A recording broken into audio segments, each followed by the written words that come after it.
అయితే ఇంకొక క్వశ్చన్ ఏంటి నాది అనంటే, గీతకు సంబంధించే కృష్ణుడు గీతలో చెప్పిన ఒక మాట, కర్మని చేయండి కానీ ఆ కర్మకు తగ్గ ఫలితాన్ని మాత్రం ఆశించకూడదు అని చెప్పి. అంటే మనుషులం అన్నాక ఖచ్చితంగా ఏదైనా చేస్తున్నాము అని అంటే దాని నుంచి ఏదో ఒకటి మనకు కొంత లాభం పొందాలి అనే ఆలోచన ఉంటుంది కదా ప్రభుజీ. ఎందుకని అలా చెప్పారంటారు కృష్ణుడు? ఇప్పుడు మీకు ఒక చిన్న ప్రశ్న. ఉమ్, ఇప్పుడు మీకు ఇద్దరు డాటర్స్ కదా, అవును. వాళ్ళ బర్త్డేస్కి ఫ్రెండ్స్, ఫ్యామిలీ, అమ్మమ్మ, తాతయ్యలు వాళ్ళు వీళ్ళు వచ్చారనుకోండి. ఉమ్, ఒక్కొక్కరు వచ్చిన వాళ్ళు 2,000, 5,000 అన్నీ ఇస్తూ ఉన్నారనమాట వారికి. అప్పుడు మీరు ఏం చేస్తారు బర్త్డే అయిపోయాక?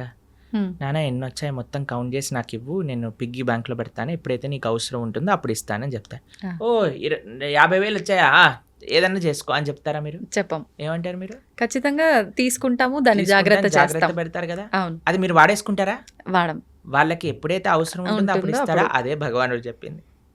అయ్యా కర్మ చెయ్యి, ఫలాన్ని ఆపేక్షించకు, ఫలాన్ని నేను దాచిపెడతాను, ఓ, నీకు ఎప్పుడు కరెక్టా అప్పుడు నేను ఇస్తాను, నీ చేతుల్లో ఉంటే నువ్వు పాడు చేసుకుంటావు బాబు.